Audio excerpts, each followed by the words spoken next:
Okay, magandang hapon sa ating lahat. Tayo po ay lalako ngayon sa pangangaral ng salita ng Diyos. Kung kayo po ay available at may time at may oras manood ng video ito, so kayo po ay aking welcome para sama-sama po natin pag-aralan ang salita po ng ating Diyos sa umagang sa hapon po ito, no? So hapon na po, kaya tayo ay darako ngayon sa salita ng ating Panginoon. Saan ka man naroon, ang mga ginagawa mo, inanyayahan kita na maging dumalo sa gawain ng Panginoon, maging kasama ka namin sa gawain ito. Kaya yan, ating po pag-aralan ay patungkol po sa tinatawag na pagiging anak ng Diyos. Ang tanong, kayo ba ay anak na ng Diyos? At kung paano tayo naging anak ng Diyos o paano ka naging anak ng Diyos. So yan po ang ating pag-aaralan. Kaya pwede mong itanong sa iyong sarili na ako ba ay anak ng Diyos, no? So yan po, dito po ay ating pong pag-aaralan ang salita ng Panginoon na sabi sa banal na kasulatan, tayo ay hindi anak ng Diyos. Tayo ay nilikha ng Diyos ayon sa kanyang larawan mula sa alabok, no? Sinasabi ng Biblia na hindi po tayo anak ng Diyos. Tayo ay nilikha ng banal ng Diyos ayon sa kanyang larawan mula sa alabok. At ito po ang sinasabi ng Biblia sa Genesis chapter 1 verse 26 hanggang 27. Kung kayo ay mayroong mga Bible, ay pwede niyo po sundan yung aking po binabasa sa banal na kasulatan. Sa Genesis chapter 1 verse 26 hanggang 28, sabi ng Biblia ay ganito: pagkatapos sinabi ng Diyos, ngayon likhain natin ang tao ayon sa ating larawan, ayon sa ating wangis. Sila ang mamahala sa mga isda, sa mga ibon, sa impapawid at sa lahat ng hayop, maging maamo o mailap, malaki o maliit. Nilalanga ng Diyos ang tao ayon sa kanyang larawan. Sila'y kanyang nilalang na isang lalaki at isang babae, at sila'y pinagpala niya. Sabi niya, magpakarami kayo at punuin ng inyong mga anak ang buong daigdig, at kayo ang mamamahala nito. Binibigyan ko kayo ng kapangyarihan sa mga isda, sa tubig, sa mga ibon sa himpapawid, at sa lahat ng mga hayop na nasa ibabaw ng lupa. Yan. So sinasabi ng banal na kasulatan, ayon sa ating pong nabasa, na ikaw at ako at tayong lahat o lahat ng tao na nabubuhay sa mundo ito, sila po ay hindi anak ng Diyos. Sila po ay nilalang o tayo ay nilalang, nilikha ng Diyos ayon sa kanyang wangis mula sa alabok. Mula sa alabok, sabi nga po doon sa Genesis chapter 2 verse 7, ay pinakikita po ito ng banal na kasulatan na pagkatapos gawin ng Panginoon Yahweh, pagkatapos ginawa ng Panginoon Yahweh ang tao mula sa alabok, hininga niya sa ilong at nagkaroon ito ng buhay. Pagkatapos ginawa ng Panginoon Yahweh ang tao mula sa alabok, hininga niya ito sa ilong at nagkaroon ito ng buhay. So, kaya yan ay makikita natin na sinasabi ng Biblia na ang sabi ng banal na kasulatan na tayo ay hindi anak ng Diyos. Tayo ay 100% o tayo ay nilikha ng Diyos ayon sa kanyang larawan, ayon sa kanyang wangis mula sa alabok. So tayo ay hindi mga anak ng Diyos. Ang tanong, paano tayo maging anak ng Diyos? No? Yan po yung mga pangalawa po, tayo ay hindi mga anak ng Diyos. Ang tanong, paano tayo maging anak ng Diyos. At sino nga ba ang anak ng Diyos? No?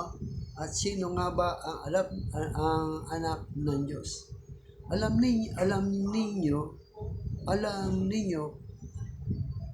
niyo ba kung sino ang anak ng Diyos? No, alam niyo ba kung sino ang anak ng Diyos? No, marahil nagtatanong tayo ay hindi maaari ang sagot natin ay alam ko o kaya ang sagot natin ay hindi ko alam. So yan po ang ating pag-aaralan na kung saan ay tayo ay hindi mga anak ng Diyos. Ang tanong, paano tayo maging anak ng Diyos at sino nga ba ang anak ng Diyos? Alam niyo ba kung sino ang anak ng Diyos? Sino ang nakakaalam kung sino ang anak ng Diyos? No? Sino ang nakakaalam kung sino ang anak ng Diyos? Sinasabi ng Biblia ay ganito po sa Marcos chapter 16 verse 16 hanggang 17 ay nung si Jesus Christ ay nandito sa mundo, siya ay tinanong niya ang kanyang mga alagad kung sino siya, no? Kung ano ang pagkakilala nila sa kanya. Na sabi niya, sumagot si Simon Pedro, kayo po ang Kristo, ang anak ng Diyos na buhay. No? Sinabi ni Simon Pedro, kayo po ang Kristo, ang anak ng Diyos na buhay. So kaya sinabi sa kanya ni Jesus, mapalad ka Simon, anak ni Jonas, sapagkat ang katotohanan ito ay hindi inihayag sa inyo ng sinumang tao, kundi ang aking amang nasa langit. So dito ay pinagsinasabi ni Jesus Christ, kapag siya ay nakilala mo na si Jesus ay anak ng Diyos, hindi tao ang nagpakilala sa iyo sa Kanya. No? Hindi tao, hindi sinuman, kundi ang nagpapakilala sa iyo ay yung amang nasa langit. Kaya mapalad ka kapag nakilala mo yung kung sino ang anak ng Diyos. Kaya mapalad ang isang taong nakakakilala sa anak ng Diyos sapagkat ang katotohanan yun ay hindi niya nalaman at nakilala kanino mang tao, kundi ang Diyos mismo, ang Ama mismo, ang nagpahayag at nagpaunawa sa Kanya at nagpakilala sa Kanya na ang Jesus nito ay 100% na siya ay anak ng Diyos. Kaya mapalad kapag isang tao ay nakakakilala sa anak ng Diyos. No? So sa Matthew chapter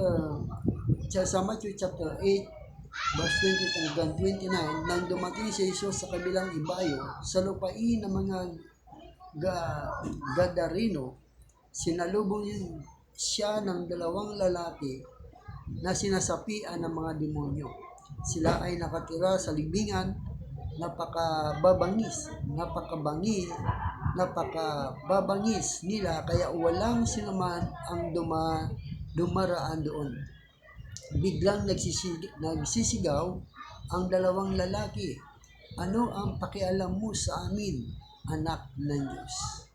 Naparito ka ba upang pahirapan kami kahit hindi pa panahon? So doon ay makikita nito na sinasabi ng Biblia maging ang mga demonyo o masamang espiritu nung si Jesus ay magkatawang tao, nakilala nila kagad kung sino ang Jesus nito. Nakilala nila ang Jesus nito ay siya yung anak ng Diyos. Na sinasabi niya, ano ang pakialam mo sa amin, anak ng Diyos? No? Ano ang pakialam mo sa amin, anak ng Diyos? Naparito ka ba upang pahirapan kami kahit hindi pa panahon? Kaya mapalad ang mga taong nakakakilala sa atin, Panginoon Kristo. Sapagkat sinasabi ng Biblia, hindi lahat ng tao ay anak ng Diyos. Ngunit may isang Diyos na nagkatawang tao at siya'y tinawag na anak ng Diyos. No? Siya ay tinawag na anak ng Diyos. Sa John 3:16, ang sabi ng Biblia, sapagkat gayon na lamang ang pag-ibig ng Diyos sa sanlibutan, kaya ibinigay niya ang kanyang bugtong na anak upang ang sinuman sumampalatay sa kanya ay hindi mapahama kundi magkaroon ng buhay na walang hanggan. Kaya dito nakikita natin, sinasabi ni Biblia, walang ibang anak ng Diyos maliban lamang kay Kristo. Kaya kung sasabihin ng tao, ako ay anak ng Diyos, nagkakamali po tayo sapagkat meron lamang iisang anak ng Diyos, walang iba kundi ang ating Panginoon Kristo. No, sinasabihan sa 1 John chapter 5 verse 9 hanggang 10, inihayag ng Diyos ang kanyang pag-ibig sa atin nang suguin niya sa mundo ang kanyang kaisa-isang anak upang magkaroon tayo ng buhay sa pamamagitan niya. Ito ang pag-ibig, hindi sa inibig natin ang Diyos, kundi tayo ang inibig niya at isinugo niya ang kanyang anak upang maging handog para mapatawad ang ating mga kasalanan. Kaya dito ay sinasabi ng Biblia na tayo ay hindi anak ng Diyos. Ang tanong, paano tayo ngayon magiging anak ng Diyos? Sabagat alam natin na meron lamang iisang anak ng Diyos. No, meron lamang iisang anak ng Diyos, walang iba kundi ang ating Panginoon Kristo. Kaya ang tanong, pwede ba tayo maging anak ng Diyos? At paano tayo magiging anak ng Diyos katulad ng ating Panginoon Kristo? Na ikaw at ako ay pwedeng ituring at sabihin ng Diyos na ikaw ay anak ng Diyos. Ang sabi sa banal na kasulatan sa John chapter 1 verse 12 hanggang 13 ay atin pong mababasa. No? Kung kayo po ay may mga katanungan, ay pwede po kang mag-comment dyan sa ibaba at ayan po ay aking babasahin at ayan po ay ating sasagutin. Kung kayo po ay merong hindi naintindihan patungkol po sa ating napag-aralan, na ang ating pong pinag-aralan sa hapon ito ay patungkol po sa pagiging anak ng Diyos. No? Pagiging anak ng Diyos. Kaya ang pangatlo, ang tanong, pwede ba tayong maging anak ng Diyos? Sapagkat alam na natin na mayroon lamang iisang anak ng Diyos at paano tayo maging anak ng Diyos.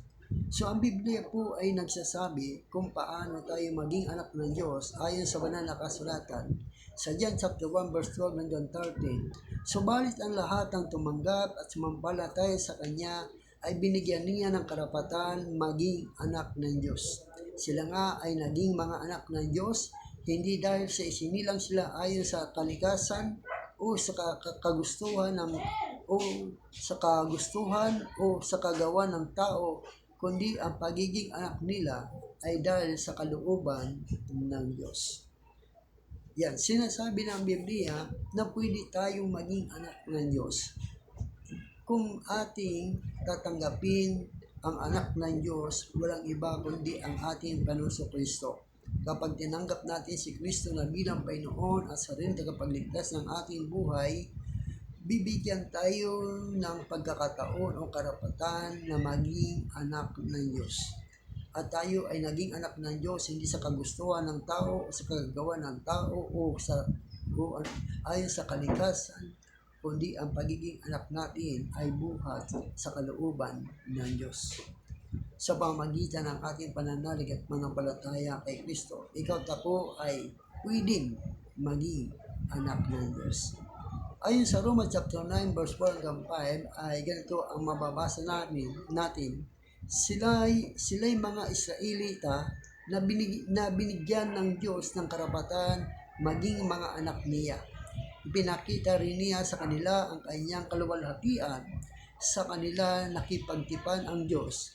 Sa kanila rin ibinigay ang katusan, ang tunay na pagsamba at ang kanyang mga pangako.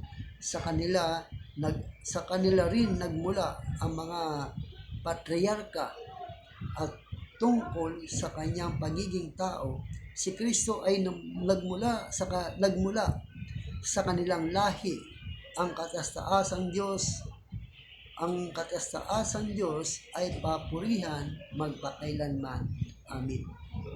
So dito ay sinasabi ng Biblia na ang mga Israelita ay sila yung mga binigyan ng karapatan maging anak ng Diyos. Sila yung binigyan ng karapatan na maging anak ng Diyos. Sa kanila nakipagtipan ng Diyos, sa kanila rin ibinigay ang katusan at ang tunay na pagsamba at ang kanyang mga pangako. No, ibinigay ng Diyos doon sa mga Israel. Kaya sila itinuring ng Diyos na sila ay mga anak ng Diyos. Kaya tayo ng mga Hintil ay binigyan din tayo ng pagkakataon na maging anak ng Diyos kapag tayo ay tumanggap kay Kristo bilang Panginoon at sarili tagapagligtas ng ating buhay, at ikaw at ako ay pagkakalubay niya rin ng karapatan maging anak ng Diyos. Sa Galatians chapter 4 verse 4 hanggang 7 ay ganito ang sinasabi, ngunit nang sumapit ang takdang panahon, isinugo ng Diyos ang kanyang anak, isinilang siya ng isang babae at namuhay sa ilalim ng kautusan upang palayain ang mga nasa ilalim ng kautusan, sa gayoy tayo mabibilang sa mga anak ng Diyos. At upang patunayan na tayo upang patunayan na kayo mga anak ng Diyos, isinugo niya ang espiritu ng kanyang anak sa ating mga puso, at nang sa gayon ay mapapatawad tayo at sa gayoy makakatawag tayo sa Diyos ng Ama ko. Hindi na kayo alipin kundi anak, at dahil kayo ay anak, kayo ay ginawa rin ng Diyos bilang mga tagapagmana niya. Kaya malinaw na sinasabi ng Biblia na tayo rin ay pwede rin maging anak ng Diyos kapag tayo ay nagkaroon ng relasyon sa ating Panginoon. Tinanggap natin siya bilang Panginoon at tagapagligtas ng ating buhay, kaya ikaw at ako ay bibigyan niya ng karapatan maging anak ng Diyos. Sa Ephesians chapter 1 verse 5 hanggang 7, sabi niya, tayo'y kanyang pinili upang maging anak niya sa pamamagitan ni Kristo Jesus. Yan ang kanyang layunin at kalooban. Purihin natin siya dahil sa kanyang kahangahangang pagkalinga sa atin sa pamamagitan ng kanyang minamahal na anak. Tinubos tayo ni Kristo sa pamamagitan ng kanyang dugo, at sa gayon ay pinatawad na ang ating mga kasalanan. Ganoon kadakila ang kanyang kagandahang loob. So doon ay sinasabi ng banal na kasulatan na binigyan din tayo ng pagkakataon o karapatan maging anak ng Diyos dahil sa ating pananalig at panampalataya kay Kristo. Dahil sa ating pananalig at panampalataya sa ating Panginoon. Sa Romans chapter 8 verse 14 hanggang 17 ay sinasabi ng Biblia ay ganito, ang lahat ng pinatnubayan ng Espiritu ng Diyos ay mga anak ng Diyos, sapagkat hindi ibinigay sa inyo ng Diyos ang Espiritu upang kayo'y gawing mga alipin, namumuhay sa takot. Sa halip, ibinigay sa inyo ang Espiritu upang kayo'y gawing mga anak ng Diyos. Kaya nakakatawag tayo sa Kanya ng Ama ko. Ang Espiritu ang nagpapatutuo kasama ng ating Espiritu na tayo'y mga anak ng Diyos. At yamang mga anak,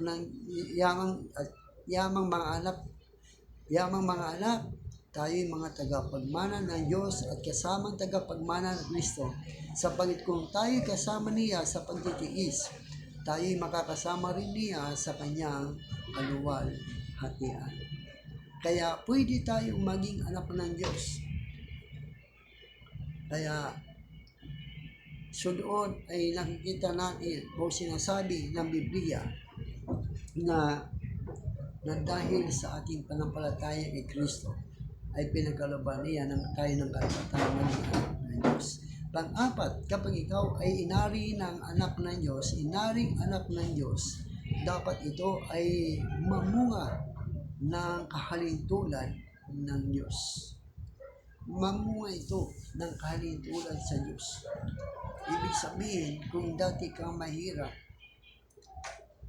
at ikaw at ang nag-ampun sa iyo ay mayaman, dapat kung ano ang anyo ng ng nanag-ampon sa iyo, ay dapat iyon din ang magiging anyo mo.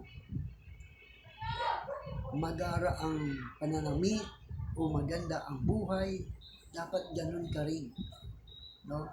Ibig sabihin, mayroong pagbabago. Mayroong pagbabago na ikaw ay inaring anak ng Diyos, dapat ito ay mamunga ng kahalintulan ng Diyos. No?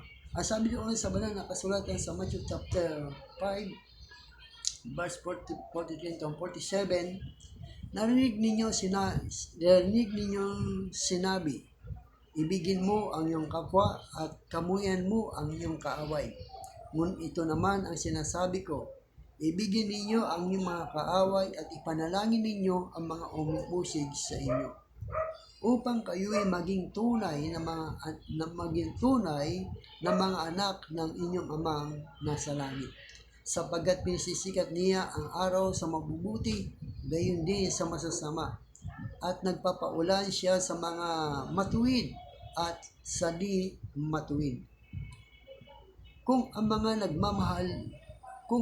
nagmamahal sa inyo ay siya lamang ninyong mamahalin, ano ang gantimpala ang iyong maasahan? Hindi ba't ginagawa rin yan ng mga maniningan ng buwis?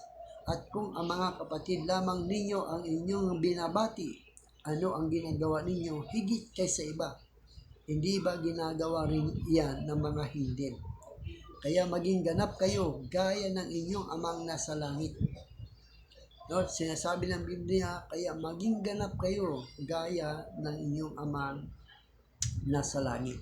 Na kung saan, kung paano tayo pinatawad ng Diyos sa ating mga kasalanan, ay ganoon din naman, dapat din tayo magpatawad sa mga taong nakagawa sa ating ng mga kasalanan. Kumbaga saan, pwede nating limutin ang kasalanan na nagawa ng ating kapatid, katulad ng ginawa ng Diyos sa atin.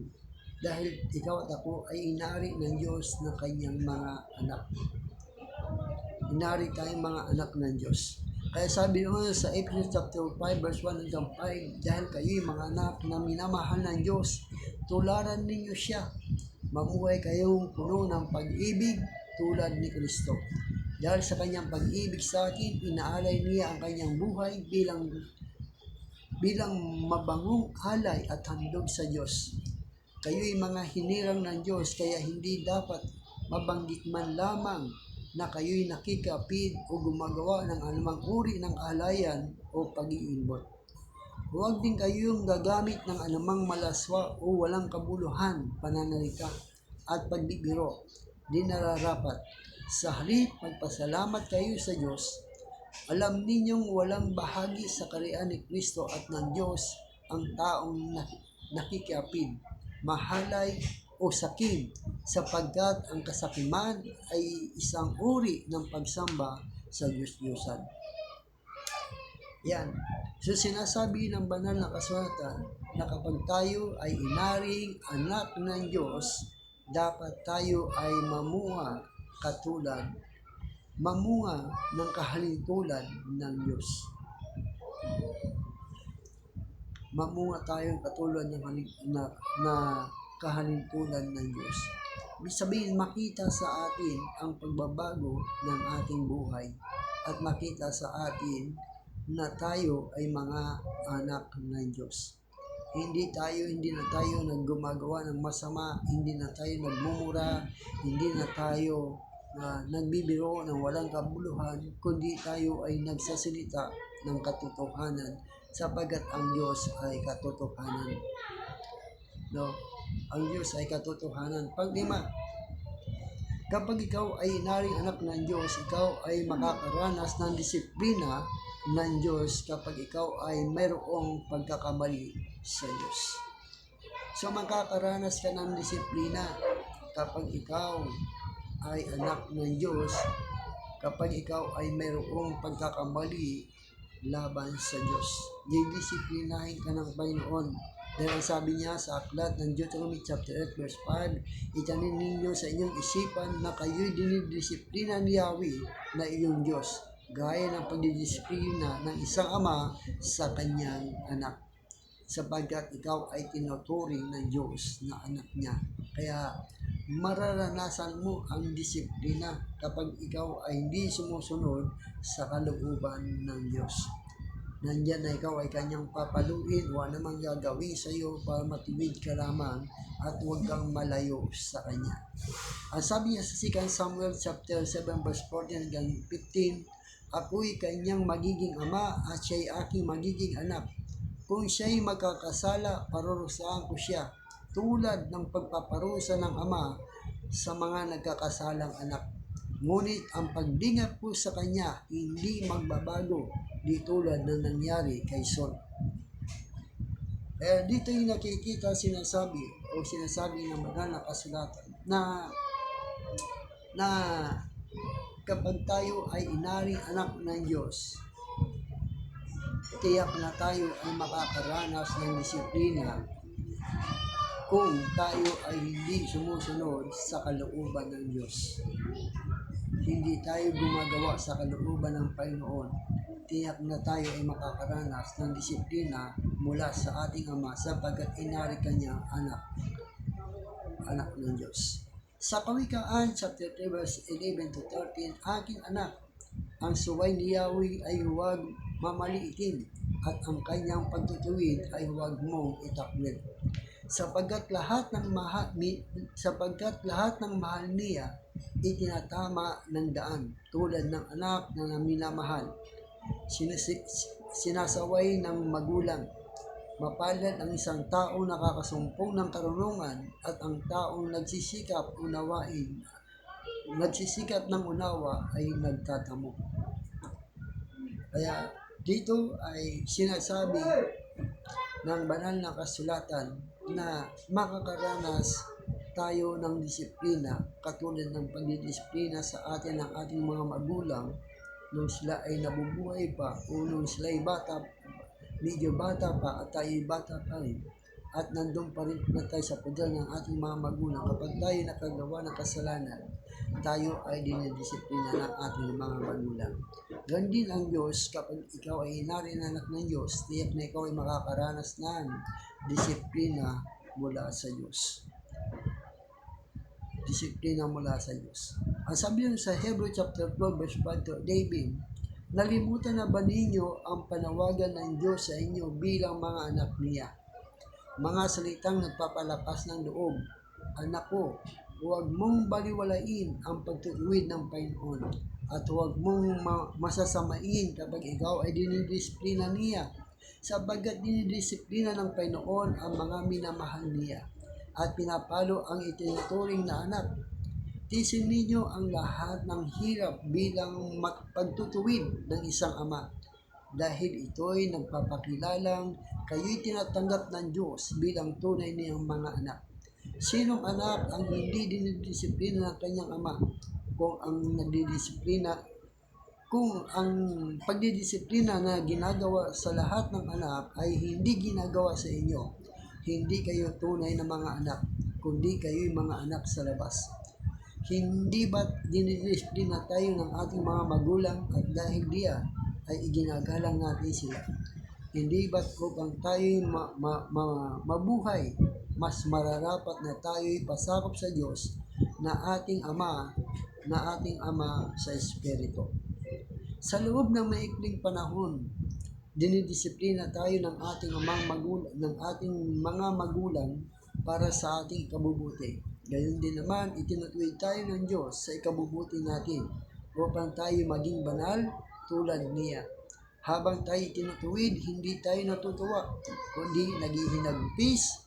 Ngunit pagkatapos niyon, mararanasan natin ang kapayapaan, bunga ng matuwid na pamumuhay. Sa matuwid na pamumuhay. Kaya dito ay sinasabi ng Biblia na kapag ikaw ay naring anak ng Diyos, ikaw ay makakaranas ng disiplina ng Diyos kapag ikaw ay mayroon pagkakamali sa Diyos. Sana sa hapong ito ay meron po tayong natutunan. May 5 points po tayo na pag-aralan patungkol po sa pagiging anak ng Diyos. Ano po yung una? Una, sabi sa banal na kasulatan, tayo ay hindi anak ng Diyos. Tayo ay nilikha ng Diyos ayon sa kanyang larawan mula sa langit. Pangalawa, tayo ay hindi mga anak ng Diyos. Ang tanong, paano tayo maging anak ng Diyos at sino nga ba ang anak ng Diyos? Alam niyo ba kung sino ang anak ng Diyos? Sino ang nakakaalam kung sino ang anak ng Diyos?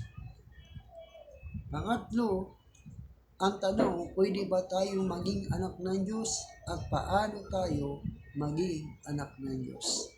Pang-apat, kapag ikaw ay inaring anak na ng Diyos, dapat ito ay mamunga ng kahalintulad ng Diyos. Pang-lima, kapag ikaw ay inaaring anak ng Diyos, ikaw ay makakaranas ng disiplina ng Diyos kapag ikaw ay mayroong pagkakamali sa Diyos. So yan po ang ating buod na ating pong napag-aralan sa hapong ito. Kung kayo po ay mayroong mga katanungan, pwede po kayo mag-comment dyan sa ating pong message. Pwede po kayo mag-message po sa akin, mag-comment po kayo. Iyan po ay aking pong babasahin kung ano po yung mga katanungan nyo. Maaari ko po yung sagutin sa ating muling pagkikita. At sa araw po ng bukas muli po tayo magkita sa ating po muling pag-aaralan na salita ng Diyos. Pagpalain po tayo ng Diyos sa umagang ito. God bless you sa inyo pong lahat. Lalo po sa mga bago na hindi pa po nakapag-subscribe po sa aking YouTube channel. Please, sana po ay mag-subscribe po kayo para tumas naman po yung aking ang bilang po na aking mga subscriber. Sana po ay i-share nyo po ito na hindi lang kayo ang makakarinig o makapanood ng video ito, kundi yung makakano din ito ay makapag-share din tayo sa kanila ng salita ng Diyos. Kaya magandang hapon po sa inyo lahat. Ako muli si Pastor Alan Kisto na patuloy na magpapagamit sa Panginoon para patuloy na ipahayag ang mabuting balita po sa inyo. God bless you all. Pagpalain po tayo ng Diyos sa araw, sa hapon po ito. Maraming pong salamat sa inyo pong lahat na nakasama ko sa hapon ito sa pangalan ni Jesus. Amen.